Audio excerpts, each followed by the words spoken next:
ഹജ്ജ് കർമ്മങ്ങൾ മറ്റന്നാൾ ആരംഭിക്കും. തീർത്ഥാടകർ നാളെ മുതൽ മിനായിലേക്ക് നീങ്ങും. മദീനയിൽ ചികിത്സയിലായിരുന്ന തീർത്ഥാടകരെ ആംബുലൻസിൽ മക്കയിലെത്തിച്ചു.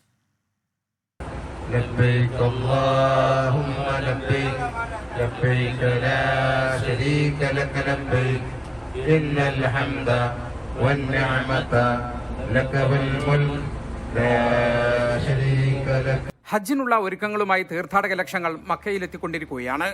15.5 ലക്ഷത്തിലധികം വിദേശ തീർത്ഥാടകർ ഇന്നലെ വരെ സൗദിയിലെത്തി. വെള്ളിയാഴ്ച നടക്കുന്ന ഹജ്ജ് കർമ്മങ്ങൾക്ക് മുന്നോടിയായി ഹറം പള്ളിയിൽ പോയി വിശുദ്ധ കഅബയെ പ്രദക്ഷിണം ചെയ്യുകയും സഫ മർവ കുന്നുകൾക്കിടയിൽ സായി നിർവഹിക്കുകയും ചെയ്യുന്നു തീർത്ഥാടകർ.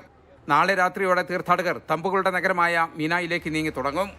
സൗദി ഗവൺമെന്റ് ഒരുക്കിയ മികച്ച സൗകര്യങ്ങളുടെ പശ്ചാത്തലത്തിൽ സുഗമമായി കർമ്മങ്ങൾ പൂർത്തിയാക്കാൻ സാധിക്കുമെന്ന പ്രതീക്ഷയിലാണ് തീർത്ഥാടകർ. അള്ളാഹു അനുഗ്രഹിച്ചാൽ വ്യാഴാഴ്ച രാത്രിയോടുകൂടി ഹജ്ജ് കർമ്മങ്ങൾക്ക് വേണ്ടി മിന ടെന്റിലേക്ക് ഞങ്ങൾ പുറപ്പെടുന്നതായിരിക്കും. അതിനു മുമ്പ് മക്കയിൽ എത്തിയതിന് ആഗതമായതിൻ്റെ തവാഫിന് വേണ്ടി നാളെ മസ്ജിദുൽ ഹറാം ഞങ്ങൾ സന്ദർശിക്കും. നല്ല തിരക്കാണ്. പക്ഷേ ആ തിരക്കുകളൊക്കെയും അപ്രസക്തമാക്കുന്ന തരത്തിലുള്ള സൗകര്യങ്ങളാണ് സൗദി ഗവൺമെന്റ് ചെയ്തിരിക്കുന്നത്. എല്ലാ നിലയിലും ഞങ്ങൾ സന്തോഷത്തിലാണ്. അതേസമയം മദീനയിലെ ആശുപത്രികളിൽ ചികിത്സയിലായിരുന്ന തീർത്ഥാടകരെ സൗദി ആരോഗ്യ മന്ത്രാലയം ആംബുലൻസുകളിൽ മക്കയിലെത്തിച്ചു. 12 രാജ്യങ്ങളിൽ നിന്നുള്ള 18 പേരെയാണ് മക്കയിലെത്തിച്ചത്.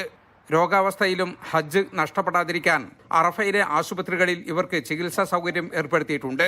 മക്കയിൽ നിന്നും ജലീൽ കണ്ണമംഗലം, 24.